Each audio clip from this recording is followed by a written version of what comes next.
They thought they were humiliating a low-level analyst, but the truth was, my father, the building superintendent, had just given me the master key to bring down the entire firm. The air in the boardroom was thick enough to chew. Stale coffee breath mixed with the metallic tang of fear.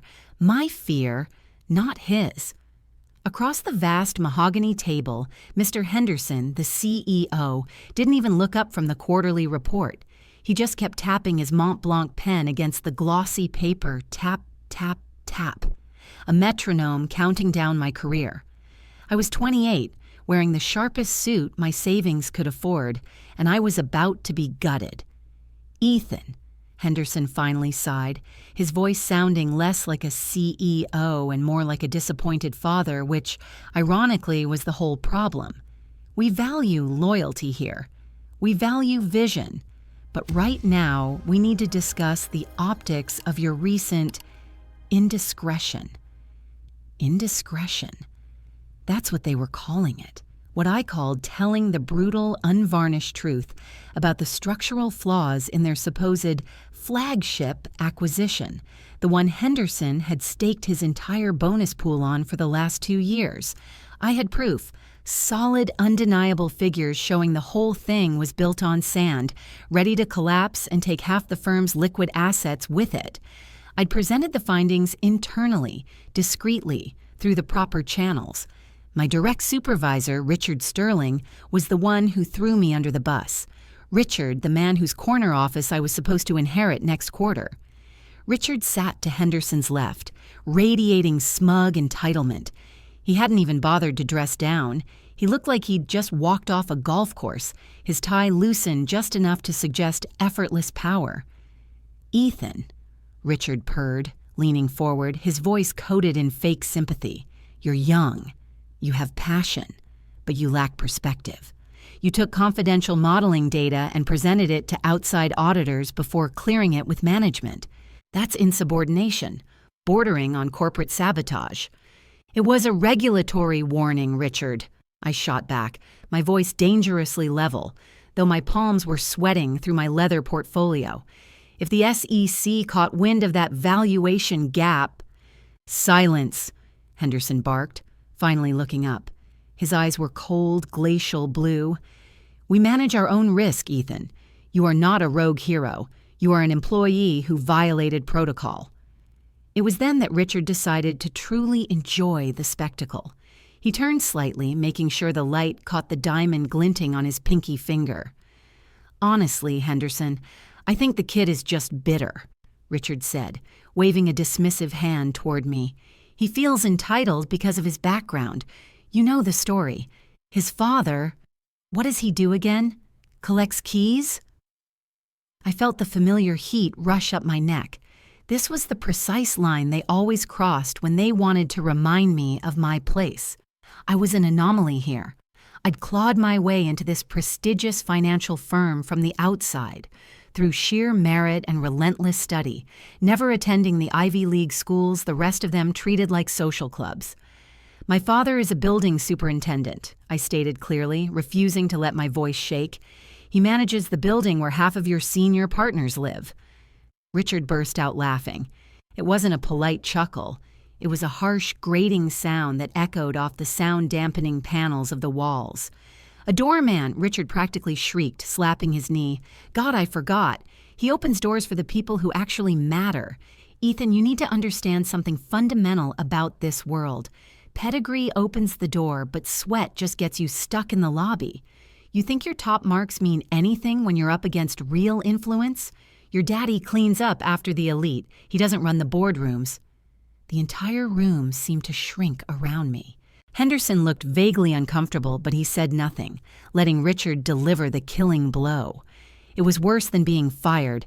It was being personally, ancestrally insulted in front of the people who held the keys to my future. "Get out," Henderson said quietly, pushing a thick severance envelope across the table. "Don't contact anyone. We'll handle the narrative. You're gone." I stood up slowly, picking up the envelope. I looked at Richard, memorizing the condescending curl of his lip. He thought he had won. He thought he had cemented his path to the executive VP slot. "You're right, Mr. Sterling," I said, my voice now utterly flat, devoid of emotion. "My father opens doors, and he knows where every lock is." I turned and walked out, the heavy oak door closing behind me with a soft, echoing finality. I didn't go back to my desk. I went straight out onto the busy Manhattan street, breathing deeply the exhaust fumes that felt more real than the purified air in that office. I shredded the severance papers right there on the pavement. I didn't need their blood money. I walked 3 blocks, pulled out my burner phone, and dialed a number I hadn't used in 3 years. The number of the only person who ever taught me how to truly look at the weaknesses in any structure, human or architectural. "It's done," I whispered into the phone. He laughed. He told me my dad was just a doorman. He kicked me out. There was a pause on the line, a long silence filled only by the roar of city traffic. Then the deep, gravelly voice on the other end replied, "Son, that was the trigger. You remember the contingency plan if they ever went for the public humiliation angle? The one we drew up when you were just 17 and dreaming of bringing down the whole corrupt system?" "I remember," I breathed, suddenly feeling an electric surge of purpose. "Good," the voice said, suddenly sounding very close, very real. "Because the paperwork you filed before you walked in there this morning, the one that looked like a standard compliance review of Q3 spending?" "Yes, the one I backdated 2 days. It wasn't a review, was it? It was the starting gun.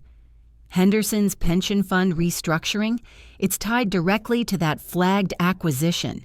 You just told them the truth, Ethan, but they thought it was a threat. They didn't realize it was the prelude."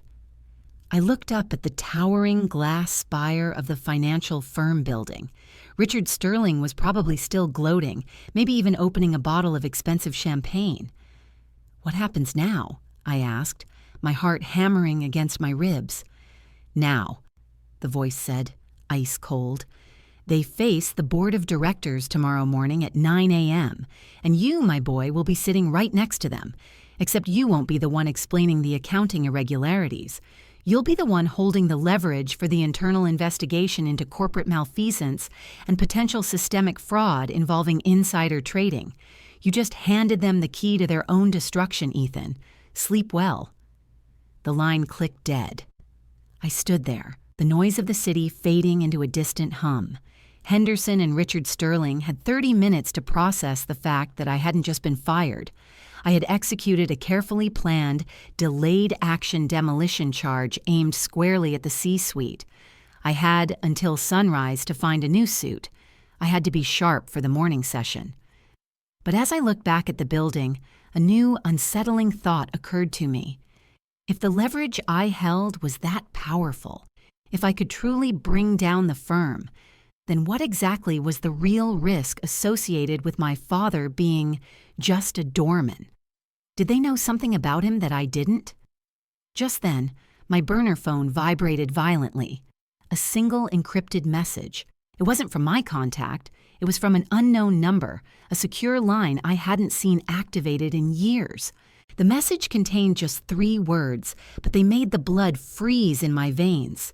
"The Keymaster knows." The message, "The Keymaster knows," felt like a physical punch. The Keymaster. That was the nickname my father had been known by in certain circles long before he ever started managing luxury apartment buildings downtown. Circles I thought I had successfully walled off from my high-stakes finance life. Circles that dealt in information, access, and things that were decidedly not quarterly earnings reports. I shoved the burner deep into my pocket, the smooth glass feeling suddenly dangerous. Richard Sterling's smug laugh echoed again, but now it sounded hollow, distant. He thought he was mocking a low-status employee. He didn't realize he had just provoked someone whose real network operated in shadows far deeper than the financial markets. I hailed a cab, not toward my small, sterile apartment, but toward the only place that felt safe enough to process this, my father's domain, the subterranean realm where the building machinery hummed and secrets were stored in boiler rooms rather than server farms. The cab ride was agonizingly slow. I kept checking the phone, half expecting another message, half dreading it. If my father, a man whose life ambition seemed to be ensuring the lobby plants were watered and the residents' packages were delivered, was connected to this keymaster, then the entire foundation of my current life, the clean, meritocratic path I'd forged, was a carefully constructed lie. When I reached the gleaming residential tower, I bypassed the main entrance, heading straight for the service elevator. It smelled of ozone and industrial cleaner, the honest smell of work. I punched the basement code, the heavy door groaning shut behind me. The sublevel was a labyrinth of pipes, copper wiring thicker than my arm, and humming HVAC units. I found Dad in the central maintenance hub, hunched over a blinking control panel, wearing his worn-out blue jumpsuit. He wasn't doing paperwork. He was manually calibrating the building's master security grid, a task usually reserved for outsourced technicians. "Dad," I said, my voice tight. He didn't jump. He didn't even look up immediately. He finished flipping a specific sequence of switches, waited for the lights to cycle green, and then straightened up, wiping his hands on a rag that looked older than I was. "You're late," he said, his voice calm, betraying no surprise that I was here demanding answers at midnight. "You were supposed to be home sleeping off the humiliation. Instead, you look like a man who just saw a ghost in the machine." "I got a message," I said, pulling out the burner. I showed him the screen. His expression didn't change when he read it, but the slight tremor in his hand as he handed the phone back told me everything. "The Keymaster," he murmured. I thought that name was buried under 3 layers of concrete and non-disclosure agreements. Who is he? And what does he know about my job? About Henderson? Dad walked over to a steel locker tucked behind a massive boiler. He input a complex sequence using the padlock. Not a combination, but a specific pattern of pressure on the tumblers. The locker hissed open, revealing not cleaning supplies, but neatly stacked archival boxes and, shockingly, a custom-built satellite communication rig, sleek and clearly government-grade, entirely out of place next to the rusty spanners. "When I was young, Ethan, I didn't just fix locks. I installed them. For people who didn't want the government knowing they were even there," he explained, his eyes distant. "The Keymaster was the architect of the original system that tracked every major asset transfer between certain powerful entities. He specialized in keeping things invisible until the moment he wanted them very visible." "And you worked for him?" I felt nauseous. My entire concept of my quiet, steady father, the man who taught me math by having me calculate pipe ratios, was dissolving. I managed access points. I made sure the systems he built were physically secure. He trusted me because I was invisible, a doorman, the perfect cover. He looked at me, his eyes sharp now, the blue intensity matching Henderson's. Only Dad's was layered with decades of knowing secrets. "When you started rattling those cages at Sterling and Rowe, you didn't just threaten Henderson's bonus pool, son. You threatened the security apparatus built around the shell company they use to funnel influence. That acquisition you flagged, it's not just a bad investment. It's the primary asset sink for a very old, very delicate power structure. So the proof I filed this morning, it doesn't just tank the acquisition, it exposes the entire network? It forces the board to address the exposure by 9 a.m., yes. That was your move, and it was brilliant, Ethan. A direct, clean hit on the financial vulnerability." Dad nodded approvingly, then leaned in close. "But the Keymaster operates on a different level. When he sends a message like that, it means he's activated his own leverage. Henderson and his cronies aren't just worried about losing money. They're worried about us." "Us? Why us?" "Because, Ethan, you didn't just discover corporate malpractice. You stumbled onto something far more dangerous to them. They are now terrified that you are working with me, or worse, that I've been running intelligence on them for years." He reached into one of the archival boxes and pulled out a thick, yellowed file folder tied with faded red ribbon. "This," he tapped the folder, "is the contingency file I kept, my insurance. It details every illegal transaction, every offshore shell they set up in the last decade, all indexed against their personal financial profiles. My mind raced. This was infinitely more damaging than my initial report. This was criminal conspiracy territory. "You're going to give that to Henderson's rival on the board?" I asked, adrenaline pumping. "No, that's the easy path, the one that leads to me becoming a witness protection statistic," Dad countered, shaking his head. "The Keymaster's message means they've already made their move against me. They can't let me sit here with this file until 9 a.m. As if summoned by his words, a high-pitched whining alarm suddenly cut through the steady hum of the machinery. It wasn't the fire alarm, it was the specific low-frequency alert for unauthorized system override on the main utility entrance, the door I had just used. "They didn't send lawyers," Dad muttered, his face hardening into something I'd never seen, a mixture of resolve and grim resignation. "They sent a cleanup crew." He slammed the locker shut, not bothering with the code. "Go. Get out of the basement. Use the freight elevator to the roof access. Don't stop for anything." "But what about you? What about the file?" "I'm the diversion, Ethan. The Keymaster knew they'd come for the source of the leverage first. Take this." He thrust the heavy file folder into my hands. "It's everything. Protect it. Deliver it to the federal prosecutor's main office downtown, not the branch, the main tower, by 8:30 a.m. Tell them you were given it by a concerned citizen who feared a massive data breach involving misappropriated national security funds linked to Sterling and Rowe." I clutched the file, the weight of it suddenly immense. I turned to run towards the emergency exit stairs. "Wait!" Dad yelled. I looked back. He was standing by the main panel, his hand hovering over a large red button labeled Emergency Shutdown Mains Power. "If you don't make it out by the time they get down here," he said, his voice cracking slightly, "I'll make sure they spend the next 6 hours finding nothing but scorched earth and dead circuits. Good luck, son." He didn't wait for my reply. He slammed his palm onto the button. The entire basement plunged into absolute suffocating darkness. The humming stopped. The only sound was the heavy pounding of my own feet as I bolted for the emergency exit, the thick file banging against my hip, knowing that back in the dark my father was waiting for men who didn't care about contracts or quarterly reports, men who perhaps knew exactly what kind of illegal weapon my Doorman father was capable of deploying. I reached the stairwell door, yanked it open, and started climbing.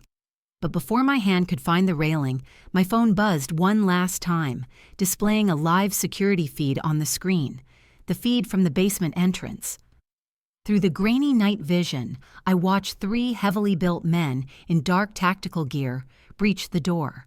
They spread out, moving with predatory efficiency towards the boiler room where Dad was waiting. But as they passed the main entrance vestibule, one of them paused, looking not at the shadows, but directly at the camera lens, directly at me.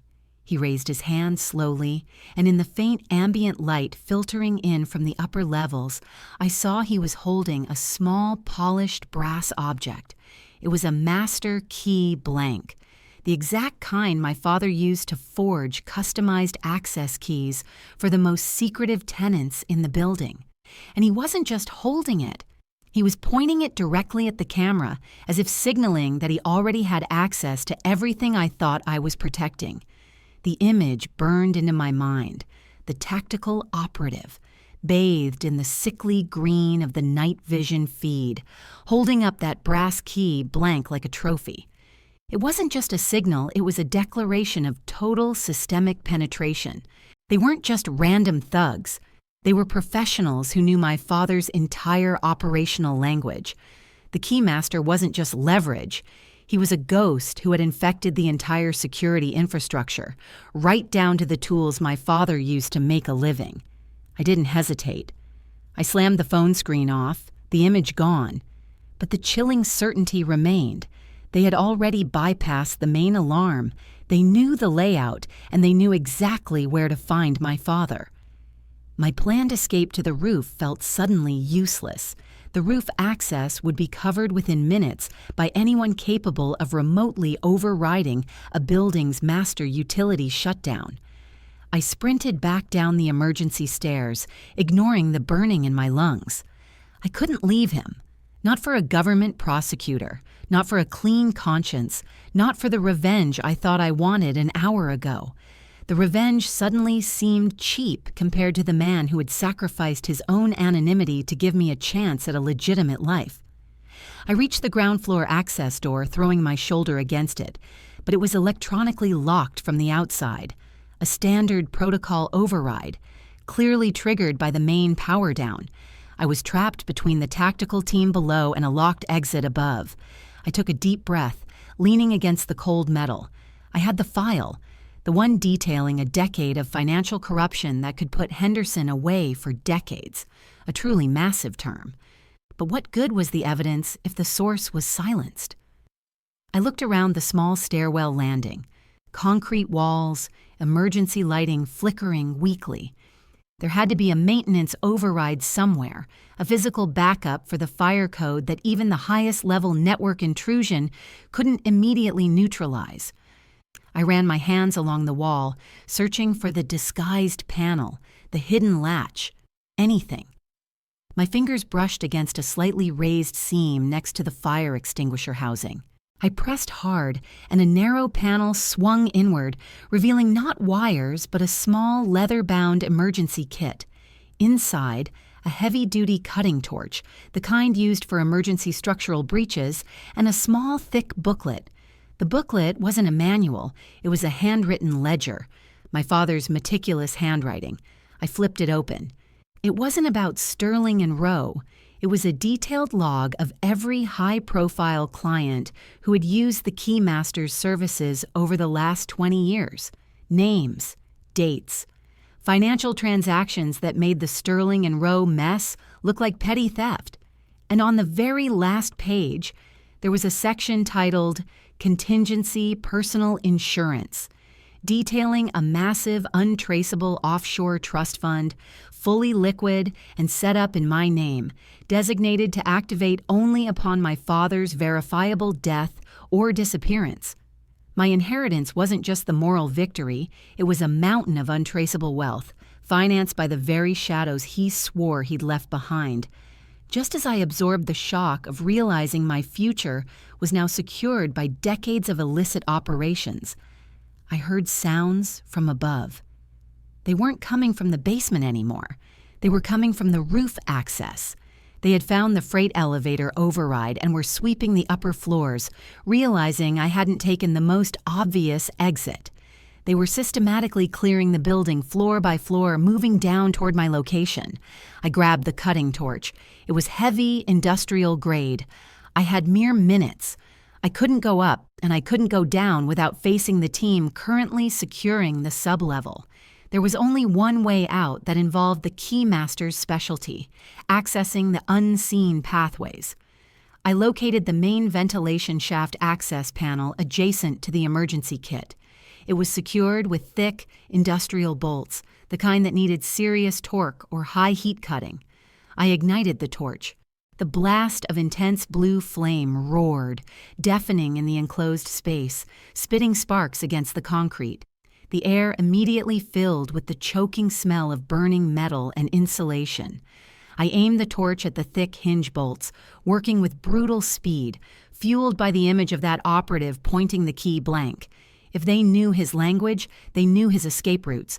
The first bolt sheared with a loud ping. The second followed. The heat radiating off the torch handle was intense, searing my gloves. I was using up critical time, but if I didn't get into that shaft, I was done. As the third bolt gave way, I heard footsteps echoing from the floor directly above me, the 14th floor, and they were moving fast. They had found the access door to the emergency stairwell leading down to my level. I kicked the ventilation panel open, revealing a dark, dusty chute barely wide enough for my shoulders. I tucked the file securely inside my jacket. I had to go in head first. I managed to squeeze my torso into the shaft just as the stairwell door on my landing burst open with a heavy metallic crash. The bright beams of tactical flashlights sliced through the darkness of the stairwell, sweeping across the wall where I had just been standing. "He was here! Smells like a plasma torch!" a voice barked, heavily distorted by a helmet comms system. I pulled my legs up, kicking frantically to get purchase on the dusty metal inside the chute. I was crawling blind, scraping my elbows raw, the heavy file pressing painfully against my ribs. I could hear them searching the stairwell, cursing. Then a new voice, calm, calculating, cut through the comms chatter. "Check the HVAC systems. He's too smart to take the stairs twice. Initiate shaft lockdown protocol. Seal all primary exhaust vents on the 8th and 12th floors." They were locking down the building's ventilation system. They knew the shafts were my only way out now, and they were turning the building into a metal coffin around me. I scrambled forward desperately, pulling myself along by my fingertips, praying the next junction point wasn't already sealed. I crawled for what felt like an eternity in the suffocating darkness, the sound of the burning metal from below replaced by the frantic, distant sound of grinding machinery as seals were activated above and below me. Finally, I reached a T-junction. I risked shining my phone's weak beam around. To the left, a heavy locked grate indicated a potential exit to an exterior maintenance catwalk. To the right, the main vertical drop, probably leading to the ground floor service ducts. I heard a loud thud directly behind me in the shaft I had just vacated. They had found the access point and were sending someone down. I had seconds before they caught up. I swung left, blindly forcing my shoulder against the grate leading to the catwalk. It didn't budge. It was chained from the outside. Desperation surged. I pulled the heavy, metal-cased cutting torch back out of my jacket, realizing I was trapped between a locked exit and an oncoming pursuit team in a collapsing environment. I braced my feet against the shaft wall, raised the torch, and aimed it at the thick steel chain holding the grate shut. Just as the flame began to lick the metal, the phone in my other hand buzzed one more time. It wasn't an encrypted message this time. It was a text message from an unfamiliar number, containing only a timestamp, 8:28 a.m. That was 22 minutes before the meeting with the board. It was a time marker for my father's leverage.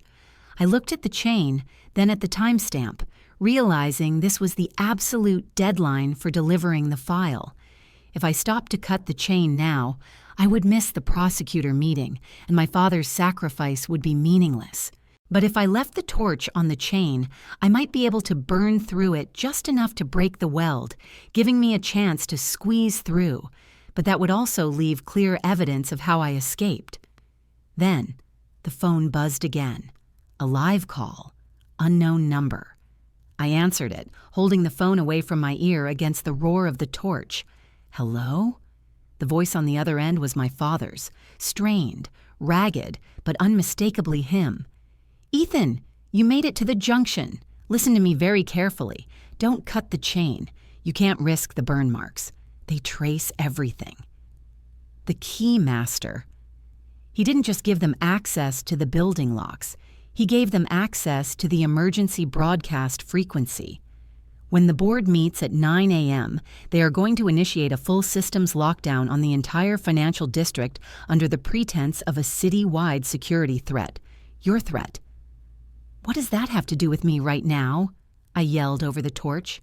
"It means," Dad gasped, and I heard a horrible muffled sound in the background, like heavy impact. "It means they are going to use the lockdown to cover the data erasure. Ethan, you have to get to the prosecutor now, but before you go, I need you to reroute the signal." "Reroute what signal?" "Dad, what's happening down there?" The Keymaster's failsafe wasn't just the offshore account. It was this building's master antenna array. I've locked the manual override, but the timer is set for 8:55 a.m. If you can connect that torch to the main service conduit on the catwalk, the thick black one, it will disrupt the main signal broadcast by overloading the relay. It won't stop the lockdown, but it will send a massive unencrypted emergency alert banner across every single trading terminal in the district, timing out at exactly 9 a.m. It will look like an absolute system crash. A crash? But that destroys my leverage with the prosecutor. No, it guarantees they can't erase the data before the prosecutor sees it. The crash will freeze the network for hours, preserving everything on your hard drive. Go, get to the street. I hear them breaking through the ceiling panel right behind me. I love you, son. Now run. The line went dead. I stared at the heavy black conduit running along the ceiling of the catwalk access I couldn't reach. I had a choice: deliver the file and pray the data hadn't been erased by 9 a.m., or attach the torch to the conduit, guarantee the data's survival through chaos, but risk being trapped inside a sealed building when the global markets panicked. I kicked the grating one last time, tearing my jacket on the jagged edge. The chain held fast. I looked down the shaft where they were coming from, then up at the conduit. If I could just get out onto that catwalk, I could make the connection. I had to create the chaos. I pulled the torch back, aimed it at the chain, and cranked the fuel intake to maximum. The flame erupted, blindingly bright. I roared, slamming the tip of the torch against the chain links, praying the metal would melt fast enough to let me slip through before the lockdown sealed the building completely. But as the metal began to glow cherry red, a shadow fell over the opening of the ventilation shaft behind me. It wasn't the lead operative. It was a smaller figure, someone who had moved silently through the network. A figure who was now reaching into the shaft, his hand closing not around my leg, but around the handle of the heavy cutting torch, still blazing in my grip. He yanked hard, trying to pull the weapon from my hands, causing the flame to waver violently, threatening to ignite the dust-choked air inside the shaft itself. The grip on the torch was impossibly strong. Whoever was reaching in from behind me moved with the fluid, silent coordination of a trained operative. Yet there was a strange hesitation, a reluctance to fully commit to the struggle that was unnerving. The heat radiating from the flame was searing, but the hand holding the handle didn't flinch. "Let go," I screamed, pulling back with all my strength, knowing that if the torch ignited the dust in the enclosed shaft, we would both be vaporized, file and all. The figure didn't respond with words, only a sharp, sickening twist of the handle. The chain holding the catwalk grate held, but the torch ripped from my grasp, spinning away into the darkness of the shaft junction, its blinding flame briefly illuminating the dusty metal walls before it clattered against something metallic further down. Silence, heavy and absolute, descended instantly. The roar of the torch was gone. The tactical lights from the stairwell entrance seemed far away now. I was left in near total blackness, my hands raw, the heavy file pressing against my chest. "Who are you?" I hissed into the void behind me. A slow, deliberate voice responded, closer now, muffled slightly by the tactical headset. It wasn't the cold bark of the operatives I'd heard before. This voice was familiar, resonant, and utterly chilling in this context. "You should have stayed in the lobby, Ethan." It was Richard Sterling. Not in his tailored suit, but clearly equipped for a hostile environment. He must have slipped out of the boardroom meeting early, anticipating the chaos I was about to unleash, and followed the cleanup crew down, hoping to oversee the silencing personally. "You knew they were coming for him?" I whispered, horror washing over me. "I knew you were an unpredictable element, and unpredictable elements require aggressive containment." Sterling's voice echoed, sounding closer as he shifted his weight. "Your father was a sentimental liability. I couldn't let him ruin a decade of planning over some misplaced paternal affection. Now, hand over the ledger. We can still make this look like a tragic accident, a maintenance explosion." I realized the truth. Henderson had been playing defense against my financial report, but Sterling had been playing offense against my father's network, aiming to secure the complete silence of the key master's history before the 9 a.m. deadline.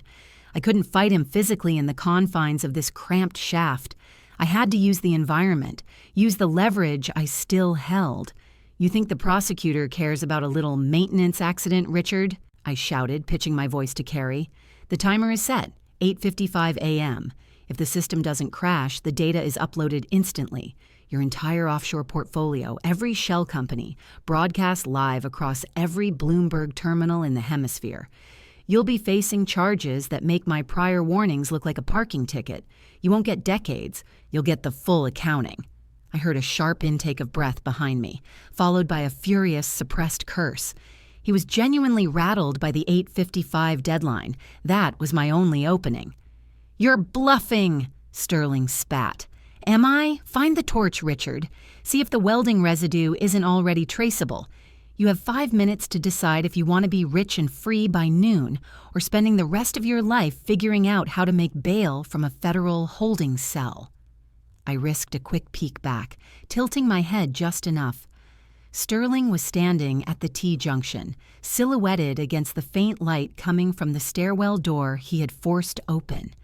He hadn't spotted the torch yet, which lay near the junction box for the main building antenna relay, the conduit Dad had mentioned. I needed to get to that junction box. I flattened myself against the top wall of the shaft, inching toward the junction box above the T intersection, moving away from Sterling. I could hear the footsteps of the tactical team below, moving up the emergency stairs, closing in on Sterling's position. They were his cleanup crew, but they were also competition for the ledger. "Get him!" Sterling yelled, suddenly losing his composure, realizing I was maneuvering away from him toward the critical infrastructure. "He's heading for the relay." The tactical team, alerted to the real prize, bypassed Sterling and started forcing open the lower access panels leading to the junction area. I reached the junction box. It was a heavy metal enclosure secured by 3 very specific magnetic locks, the kind only an authorized technician, or the keymaster, would know how to bypass quickly. I didn't have the access codes, but I had the file. I ripped the file folder open, pulling out the loose pages detailing the keymaster's system architecture. There, scrawled next to a diagram of the main antenna relay, were 3 hexadecimal sequences. They weren't codes. They were maintenance overrides. I didn't have time to input them sequentially. I had to overload the system. I grabbed the thickest sheaf of papers, stuffed them into the nearest accessible port on the junction box, a recessed data input slot, and then, instead of using the torch, I did the only thing that would be immediate and chaotic enough to mask my own actions. I ripped the remaining files into confetti and started throwing them down the main vertical shaft, ensuring that even if they recovered the ledger, the crucial supporting documentation would be scattered across the building's infrastructure, impossible to gather before 9 a.m. As the papers fluttered down, I heard the distinct hiss of the magnetic locks releasing on the junction box. The data overload from the paper fibers must have triggered a failsafe. The heavy metal door swung open, exposing a dizzying array of wires and circuit boards. I looked down the vertical shaft. The tactical guys were already wading through the swirling paper, trying to scoop up evidence. I looked up the horizontal catwalk access. The chain was still locked. I had to choose. Save the ledger data by uploading it via the jury-rigged torch connection, or flee through the chain-locked grate. The clock was ticking towards 8:55 a.m. I slammed my shoulder against the grate one last time, ignoring the pain, but it was useless. I turned back to the junction box, reaching for the thickest black cable, the main broadcast line Dad had mentioned. I pulled my pocket knife, intending to strip the insulation and manually bridge the circuit to trigger the alert. As I brought the blade down, a shadow fell over the opening to the junction box. Sterling. He must have circled back via the stairwell, knowing I was trapped at the access point. He wasn't holding a weapon. He was holding the heavy, sparking cutting torch I had dropped earlier. "Game over, Ethan," he hissed, holding the superheated torch tip just inches from my face, the heat instantly blistering my skin. The keymaster's dirty little secret stays buried with the doorman. He moved to swing the torch, but just as he brought it down, the junction box suddenly exploded with a shower of electrical sparks. Not from my knife, but from the manual override signal Dad must have triggered moments before. The blast threw Sterling backward with a sickening crack, knocking him unconscious against the metal grating of the catwalk. The momentary power surge provided the necessary disruption. The heavy chain securing the catwalk grate fell limp, the magnet locks completely fried. I scrambled backward, pulling the still blazing torch from the now unconscious Sterling's grip. I tossed the torch onto the catwalk, grabbed the still intact, though slightly crumpled, section of the ledger containing the offshore account details, and dove headfirst through the opening just as the main building emergency alarms began to wail. Not the fire alarm, but a piercing, high-pitched digital screech, signifying a critical system failure across the entire district. I scrambled out onto the narrow, rain-slicked maintenance catwalk, 15 stories up, the wind whipping around me. My phone buzzed instantly. 8:55 a.m. I looked down at the ledger pages in my hand, then up at the massive array of satellite dishes clustered nearby, the Keymaster's array. I didn't have time to connect the data manually. I just needed the overload. I threw the crucial papers onto the central relay dish, and then, spotting the main power feed cable running adjacent to the dish structure, thick, black, and humming, I raised my pocket knife, not to cut, but to short the main conduit against the metal frame of the dish itself. Just as my hand made contact, the entire city skyline went dark beneath me. Trading floors flickered out. Phones across the financial district screamed their failure alerts. It was total blackout. And then, as the power died, a single bright blue emergency banner blinked across the single functioning screen I could see. A digital billboard across the street that seemed to have its own backup power source, displaying a single, flashing message: System integrity breach, investigation commenced. I had done it. The crash had preserved the data. But as I stood there, panting on the catwalk in the sudden silence of the powered-down city, a low-frequency proprietary signal began emanating directly from the satellite array I was leaning against, a signal that wasn't an alert, but an incoming transmission designed only for the Keymaster's receiver. And then, a voice, clear and cold, spoke from the satellite receiver built into the array, loud enough to be heard over the wind directly into my ear. "Welcome to the network, Ethan. Your father bought you the key. Now you have to open the door. They are sealing the building perimeter in 60 seconds. Get off the roof, son. The board of directors meeting is about to start, and they aren't waiting for Henderson anymore." The voice from the satellite receiver, the Keymaster's voice, was definitive, devoid of negotiation. They are sealing the building perimeter in 60 seconds. The urgency was absolute. I was standing on a narrow metal platform high above a paralyzed city, holding the evidence that could take down titans, with Richard Sterling unconscious at my feet and my father potentially captured in the blacked-out basement. I glanced at the flashing blue banner across the street.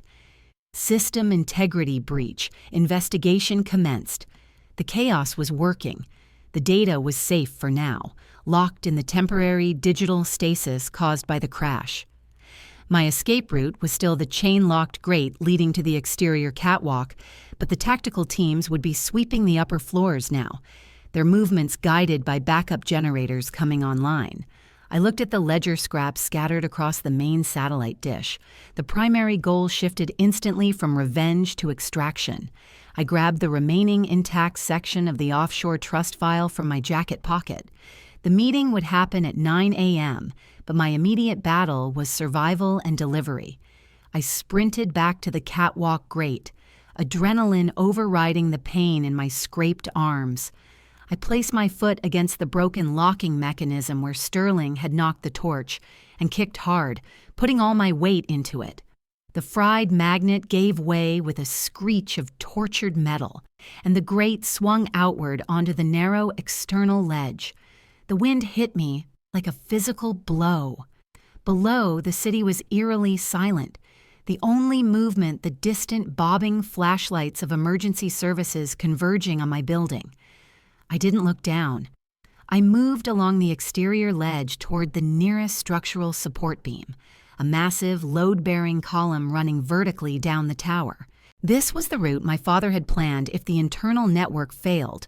I reached the main support beam and found the small, magnetized climbing harness hooks my father had stashed in the emergency kit alongside the torch. These weren't for scaling, they were for controlled descent.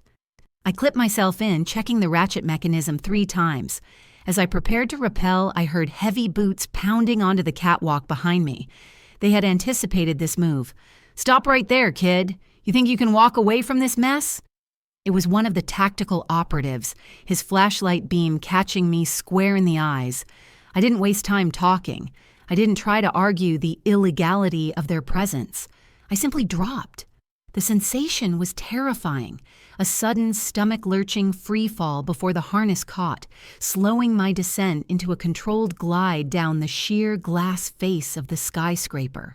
The operative shouted and fired a desperate warning shot, the sound surprisingly muted against the backdrop of the paralyzed city. As I descended past the 10th floor, I spotted a familiar sight. A black, unmarked utility van parked illegally near the loading dock entrance, its rear doors slightly ajar. It wasn't the police. It was too low profile for the immediate response to a financial district crash. It was the Keymaster's contingency vehicle.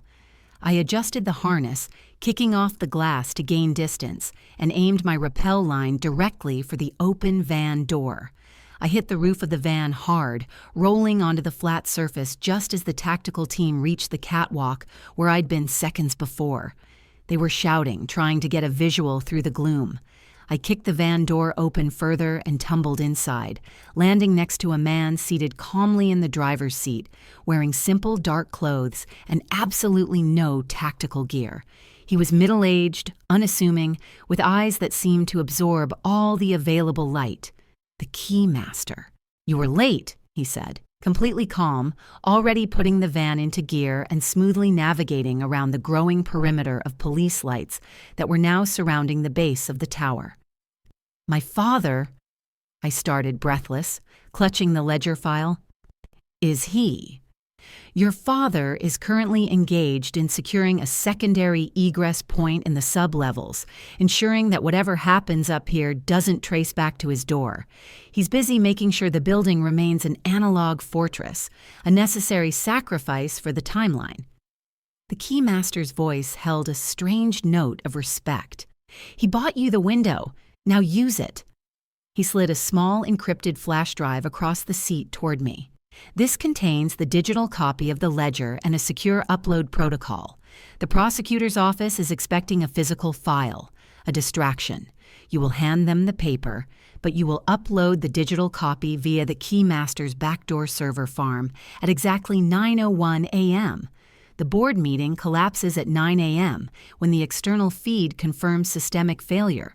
At 9:01, your evidence drops directly into the prosecutor's secure analysis pipeline before any internal cleanup team can even establish a command structure."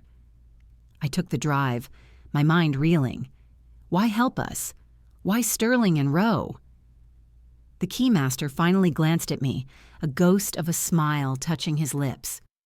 Sterling and Rowe became a necessary vector. They were using the system my associates built for far messier purposes than simple corporate greed. They threatened the integrity of the invisible infrastructure. Your father and I created that infrastructure to protect certain balances. Henderson and Sterling upset the balance. They thought they were just dealing with a doorman and a bright kid. They didn't realize they were operating on ground cleared by professionals. He pulled the van smoothly into the flow of downtown traffic, easily blending into the confusion caused by the power failure. "Go to the prosecutor's office. You did well, Ethan. You brought the sunlight." I looked down at the ledger file, the proof that would bury Henderson and Sterling and the keys to an unimaginable fortune for myself, but the only thing that mattered was the flash drive. I stepped out of the van half a block from the federal courthouse, melting into the gathering crowd of confused financial workers whose trading screens were dark. I glanced back, but the utility van was already gone, swallowed by the darkened streets. I walked toward the entrance, the paper file heavy in my hand, the digital destiny secure on the drive. I didn't know what life held now, whether I would be rich, whether my father would be safe. But I knew one thing for certain. Richard Sterling had laughed at the doorman, and that laugh had just collapsed an empire. As I reached the revolving door of the courthouse, my burner phone, which I hadn't used since the initial call, chimed softly. It was a text message, not from the keymaster, but from my father's old secure line. It was one word: open. I smiled, a genuine, hard-won smile for the first time in 24 hours. The digital evidence was ready to upload. The physical evidence was in my hand. The path to accountability was clear. I pushed through the door, ready to face the consequences of the chaos, knowing that sometimes the most powerful people aren't the ones running the boardrooms, but the ones who hold the keys to the back passages. The doorman's son was finally coming inside.